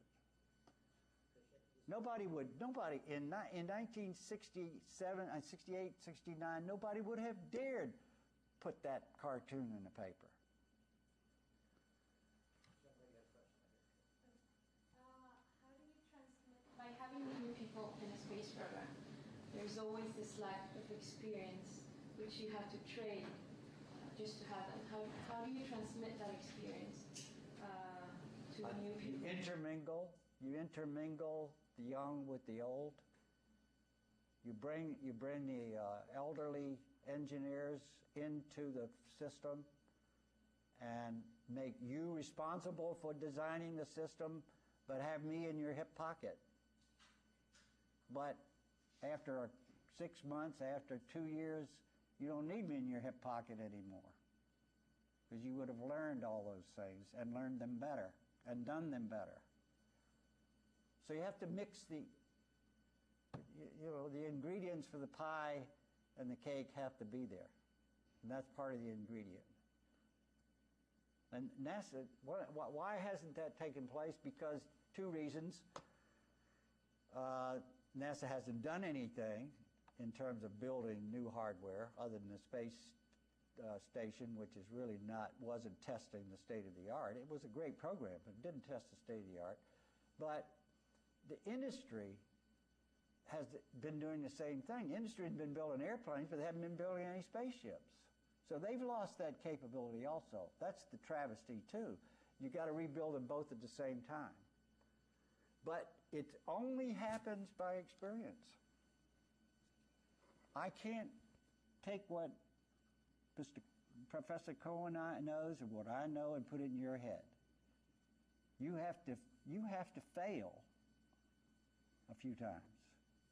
It's only by the failures that you're going to learn. I once heard a sermon that said, when you're a young Christian or Hebrew walking down the aisle, all the doors are open. Your doors are all open.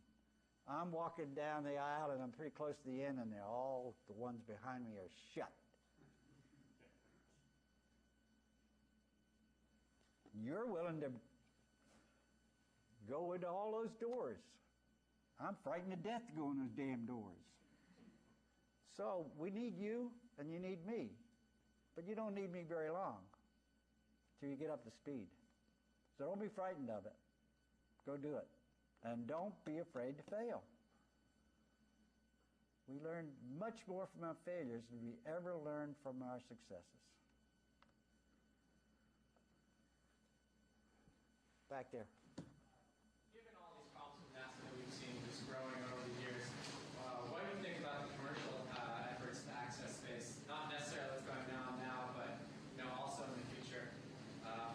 If we have that ability to sort of bypass NASA's framework with all the OMB issues, with bureaucracy issues, is that a possible way for us to continue the possible, but the problem is money. The problem is investment. The investment specialists say, if you can't give me a return on investment in 3 years, maximum 5 years, I won't invest in it. And the aerospace industry is worse than that. They don't have any money, so they aren't willing to make an investment in the future. So the investors who have the money want a return. The guys that have the capability to do it don't have the money to invest. So until it gets to the point where it's a little more realistic from a return on investment, it's not going to get to the point where commercial ventures are willing to do it because it's just too expensive, and the probability of failure is so high in our business that investors shy away from it. So I think it will come to that, but I don't think it's going to come very rapidly, as it did, for instance, in the airplane business. I mean, even today, we wouldn't be flying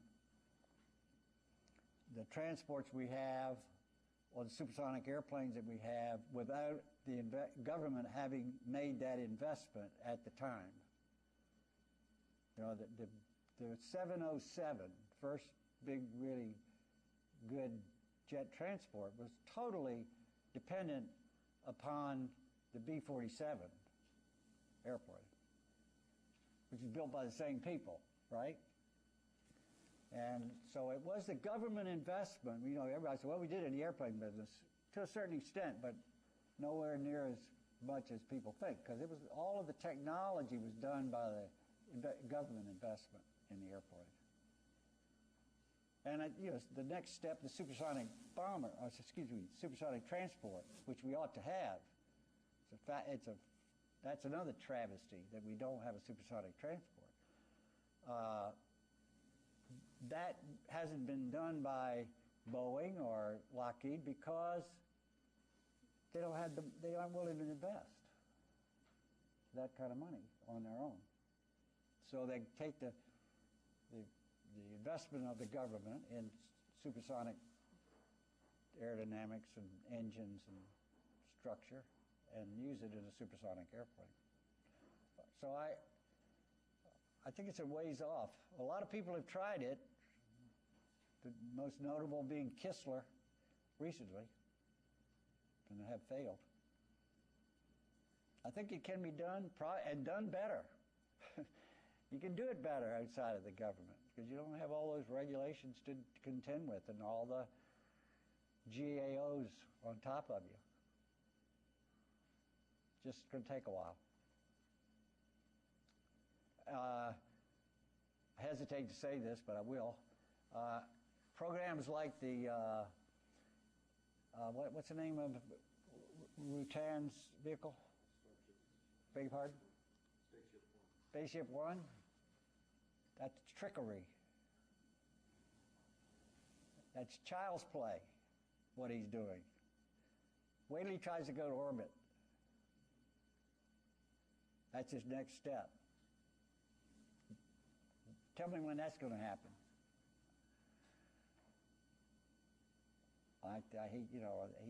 He's kidding the world at the moment. Chris Kraft says that. I want you to remember that because I could be dead wrong.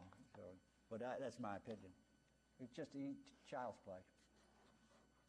You know, we did the X-1 in 1946, and we didn't have any buckling in the structure either, which he had. Where do you think that buckling came from? What do you think happened there? Where did it come from? But if his plane renews interest in space, I mean, if it inspires a 10-year-old to end up working for NASA 15 years from now, isn't that? Then it's great. Absolutely. But don't kid yourself that the next step is flying a machine to orbit. Yeah, I'm in fault for being so negative about it, but because you're right, I think it does inspire the young to do it.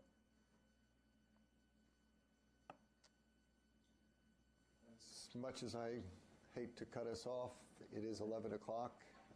Class is over. Students, again, remember to pick up your papers. But Chris, this has been just an extraordinary opportunity and an experience for all of us. And once more, we're very appreciative. We know you don't give very many public lectures these days, and that you chose to come here and talk to everybody at MIT. We truly appreciate it, and we'd like to thank you again.